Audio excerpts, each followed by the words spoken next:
Qualifying groups A versus D coming up next to the OK Junior category. Well, right on cue. Welcome back for the start of qualifying heat A versus D that is now heading out on the circuit for the OK Junior category. Let's take you through the full starting lineup for this one, as it looks like one Ricky Flynn card is not pulling away out of the pre-grid there. Noah Baglin and Scott Marsh start this one on row number 1. Filippo Sala and Archie Lovett go from row 2. Jarek Clark and Vladimir Ivanikov go from row 3. Asher Osteen and Iskander Solfakari go from row 4. They'll have Jos Mulder and Devon Waltz on row 5. Mats Van Ruin and Karika Wildcheck round out row 6. They'll have Levi Sangara and Toby Gale on row 7. Mira Peldis and Turner Brown on row number 8. Mariano Lopez and William Collegia go from row 9. They'll have Alexander Dahlstrom and Yuri Levar rounding out the top 20 on row 10.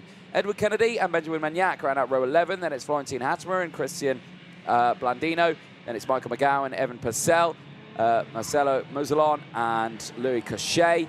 Roland Nagy from Oscar Pereiro in the top 30 on row 15. And there on your screen, it's quite clear to see that is Turner Brown, who has now got going on track, which is good to see. Row 15, like we were saying, Oscar Pereiro and Roland Nagy, Charles Rosetto and Zachariah Dole on row 16. Maxim Bobajov rounding out the field at the back of the grid. Not a good qualifying for Maxim Bobajov, and yeah, big shame to not see him right up at the sharp end of this one. But we'll wait to see what happens as the day progresses. We are halfway through the second half of the day, and so far in this one, the intermediate classification sits as so. James Edingnostiadis with 262 intermediate classification points. Kenzo Craigie from Christian Costoya. Dean Hugendorn from Nicholas Schaufler, Ian Kraling from Rocco Coronel, Gary Fairhand from Jarrett Clark, and Scott Marsh, who rounds out the top 10 in the intermediate classifications out there. There you can see dry line very much forming. Tyre temps are vital at this point to get up to the optimal operating window. And drivers are going to have a really tough time of doing that there. You can see quite a bit of debris there on the inside of the exit of the Fullerton S's, where so many drivers have unfortunately gone grass tracking over that chicane when they've not quite made the corner. As, oh dear, one driver trying to get into formation there, but that was past the red line. Now, I'm not sure if he overtook there past the red line or if it was just alongside as they were going through. We'll have to see if we can get a replay of that later on and see what was what there. But at the front, all looks good as we get ready to go. And there's a hand up from Baglin, who starts this one on pole. Is he good to go? I think so. And we are green and racing as we get going racing as the field fans out there at turn number 1. Brilliant stuff there. Everyone gets through the Bruno Ferrari S's for the first time of asking. Nicely done from the field there. Filippo Sala in second place has utilised that inside line as drivers scramble for positions in the background. Down in towards hairpin number 1 for the first time. And it's a good getaway then for the field. Everyone looking comfortable right now. Scott Marsh there in third place. Has only lost out on one position as the train forms. Jos Mulder on the outside line there has tried to gain a place, but I think he's actually lost out on 1 or 2 places in the background there through the Fullerton S's for the first time. Some drivers getting a little bit squeezed there onto the grass, but the rest seem all fine and clear. Eyes on the top 3 right now, and all is good as we exit out to the Mike Wilson complex, back onto the start-finish straight. Let's count them through. It's Baglin from Filippo Sala. Then it's Scott Marsh from Lovett, Clark, Solfakari, Osteen, Waltz, Ivanikov and Brown as they go through. Again, look at that. They fan out 3 wide. Here comes Sala down the inside, and he takes the lead. Marsh goes through as well. Baglin down to 3rd. And Lovett, Clark and Zulfikari now close in. Clark pulls out of the slipstream. He's going to go wheel to wheel here with Baglin. Down the inside, they make contact. The front to rear wheels make contact, but Clark goes through. Baglin gets squeezed out, and he loses not 1, but 3 places at hairpin number 1 as all the Forza Racing trio all get through, and there's another one behind as well. There's 4 of them. You've got Jarrett Clark, you've got Archie Lovett, you've got Iskander Solfakari, and Devon Waltz all there trying to get involved. But right now, 2-horse race here. Filippo Sala, who gained the lead there on this lap, now has Scott Marsh breaking away with him. 3 wide here in towards the pitch bend.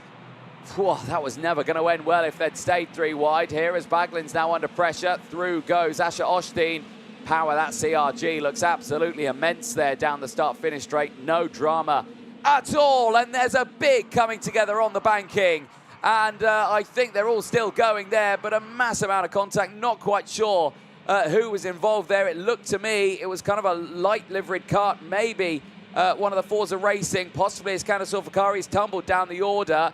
Mariano Lopez on the Paralin might have been the driver he got caught up with. There's more coming together this here. 2 of the Forzas off the track on the hairpin number 2.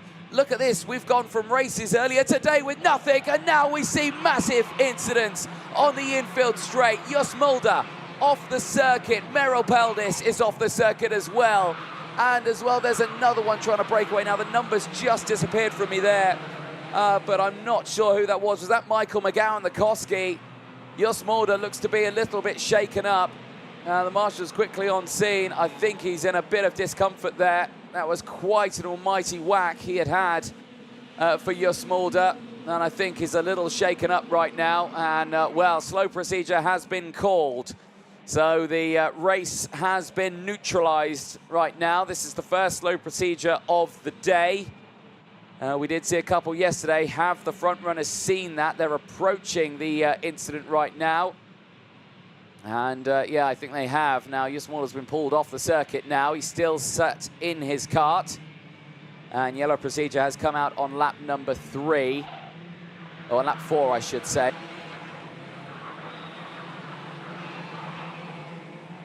Do as a driver to just slowly bring that pace down.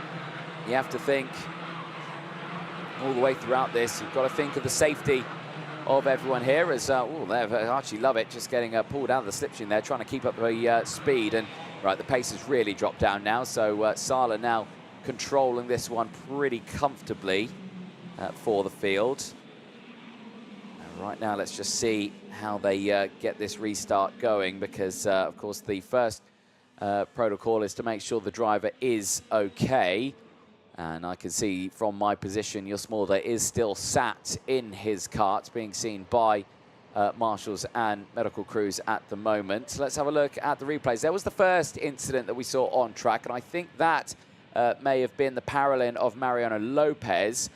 Getting tangled up in one of the incidents. Then everything getting caught up here in towards hairpin number 1. You can see it all in the background, a big group of karts being started by this one. The 2 drivers getting caught out with each other, not what you wanted to see at all, and backwards would go, a lot of them. It's Candice Fakari, one of them, who went tumbling down the order because of that incident. Rule number 1 of racing, don't hit your teammate. That just happened out there.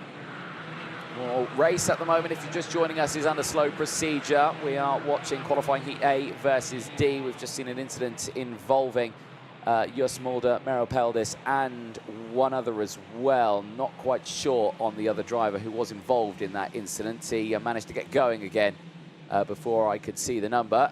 Good to see that Jos Mulder is up and out of his kart. And he's walked to the relevant safety of the marshal post at hairpin number 2, which is good to see. But that is a heavily damaged kart that he's got there out on track. As at the moment, we still remain under slow procedure. And, that Paralin right at the back of the field. William Kalesia, did I spot off the corner of my eye? That's a very, very loose side pod. There. Here's the replay there, and oh, blimey, yes, that's not what you want to see at all. It was the 96 Paralin. It was William Kalesia was the other driver. That's why he's at the back. And yeah, for Jos Mulder, a cart over the top of him there while he's got his hands. And yeah, I can imagine his hands have taken a fair beating in that one. That must have been incredibly uncomfortable for, oh man, Jos Mulder. And we do hope he's okay, and I'm sure medics will be with him. Yellow flags are still waving, slow procedure still out. We are going on to the last lap, so this race is going to end under a slow procedure. Never a nice way to end a race, but that does mean then that Filippo Sala will take the race win in this one, adding to his tally and really helping himself out in the intermediate classification. Here was that move again. Jus Mulder on the outside, goes through, clips there the 93 of Benjamin Magnac for the Forza Racing. He goes over and gets caught out as well there by the number 21 of Klara Kowalczyk, who tried to get out of the way there, but there you can see it all happened so fast at hairpin number 2, and we do hope that Jus Mulder will be okay, and we do see him out later on today, but I can imagine he's got some bruised hands there because, of course, it is risky with that one. You know, a lot of safety goes into these karts. Of course, the FIA really pushing kart safety within the modern era of karting, but it always falls down to that one. If you do get a kart go over the top, those fingers are exposed on the top of that steering wheel, and they are prone to damage and danger. But the drivers continue to persevere here as the checker flag goes out, and Filippo Sala takes the win ahead of Scott Marsh, Archie Lovett and Asher Osteen. Baglin finishes in P5 ahead of Jarrett Clark. Vladimir Ivanikov finishing in P7 ahead of Brown. Then it is Gale from Cochet, Magnac from Waltz, Van Rooyen from Kowalczyk, Sangara from Magal. Then it's Hattemer from Dahlstrom, Purcell and Muzzlon rounding out the top 20 on field. But yeah, like we were saying, never a nice way to end the race. But for Filippo Sala, that is a good result for him. And after his race wins yesterday, he can add another one to his tally. Yeah, I do, again, I want to touch up on that incident a little bit more, actually, while these drivers make their way back in. It is one of those tricky situations that you have in karting. Of course, a karter is always exposed to racing out there. Of course, you saw, as the results pop up on your screen, you see that in Formula One, you see that the halo was introduced, and that's protected the drivers a little bit more. But in karting, you can't really do that. Yes, you can have, you've seen in other countries, you see the rear bumper that comes up the top, kind of like the back brace that gets added. But again, everyone is a bit 50-50 on that one, thinking it doesn't really help at all, and seat belts in karts. But the worst thing that you could be in a kart is stuck to it. You want to be kind of released from it a little bit and try and get away. But the biggest thing, and I think the most underrated thing, is the safety of the driver's hands, I think,